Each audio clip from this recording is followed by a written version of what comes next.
Welcome to This Explainer. Did you know it takes an average of 277 days for a company to just identify and contain a data breach? Crazy, right? If you're a business decision maker, you already know that your IT infrastructure is literally the beating heart of your company. But let's be real, approaching an audit can often feel pretty daunting. It's so easy to just drown in all that technical jargon. Well, today we're going to change that. We are taking a potentially dry top 10 list developed by the experts at Atlant Security and transforming it into an engaging, totally actionable cybersecurity playbook. So ask yourself right now, is your organization's cybersecurity left to chance? Answering that honestly is your very first step toward true resilience. You see, an IT security audit isn't just some routine chore you reluctantly check off a list once a year. No way! It's a critical business function that directly protects your bottom line, your reputation, and ultimately, your future. To make this whole process super actionable, we're going to break Atlant Security's 10 steps down into 4 distinct phases: preparation, testing and compliance, real-world resilience, and finally, mapping the future. Okay, let's kick things off with phase 1, preparation. This is all about laying the proper groundwork. The first 3 steps are pretty straightforward. First, you establish clear, measurable goals. Next, you assemble a multidisciplinary team.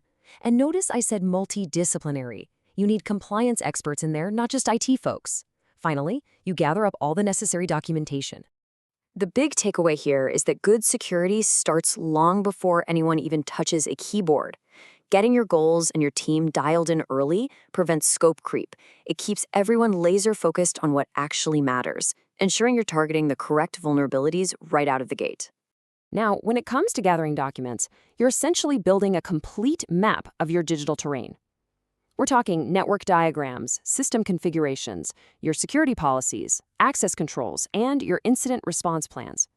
Having this comprehensive, up-to-date paperwork gives your audit team a crystal clear picture of your security posture before they even begin testing.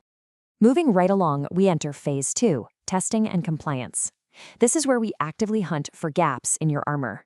All right, so here is where we get into the technical weeds. Steps 4 through 6 involve assessing your compliance standards, running active vulnerability tests, and strictly analyzing your access controls.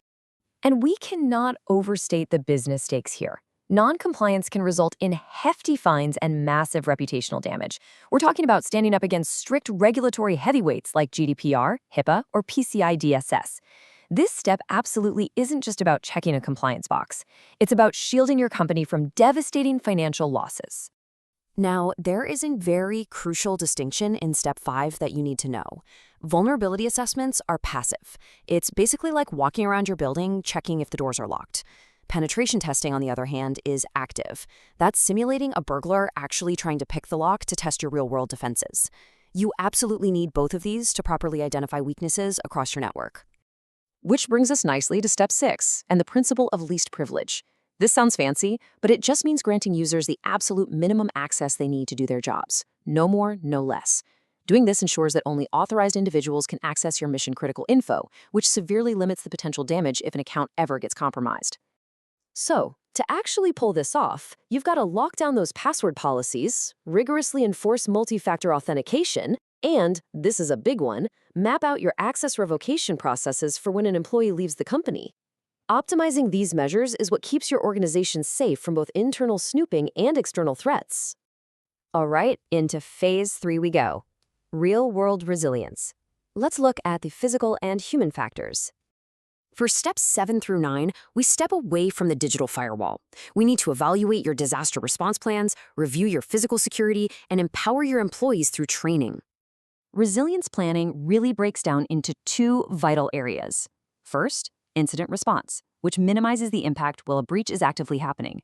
And second, disaster recovery, which is how you rapidly restore operations after a major data loss. Having well-prepared plans here is literally the difference between a minor hiccup and a business-ending catastrophe. Now for step 8, an incredibly overlooked aspect of an IT audit. Just imagine locking your digital front door with state-of-the-art encryption, but leaving your physical server room completely wide open to theft or damage. You've got to review your facility's access control systems, check the security cameras, and ensure those server rooms are totally locked down. Remember, physical access equals digital access. And for step 9, we look at the human element. The best firewalls in the world won't do a thing if an employee willingly hands over their credentials, right? Training your staff on phishing awareness and reporting suspicious activities turns your team from your weakest link into a robust human firewall. Finally, we've reached phase 4, mapping the future. This is where we build an actionable strategy. This is the climax of the audit, step 10. It involves 2 critical actions: thoroughly documenting every single vulnerability you found, and then translating all that raw data into a comprehensive improvement plan. This is honestly where the magic happens. By mapping out specific remediation steps, your audit goes from being just a simple list of problems to a robust, executive-level strategy that's tailored exactly to your needs.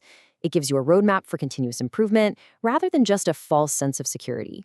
So start planning your audit today, because I want to leave you with one final thought. What if your absolute greatest business vulnerability isn't the software you use, but simply the lack of an actionable, expert-backed strategy to protect it? Thanks so much for joining me for this explainer, and stay secure out there.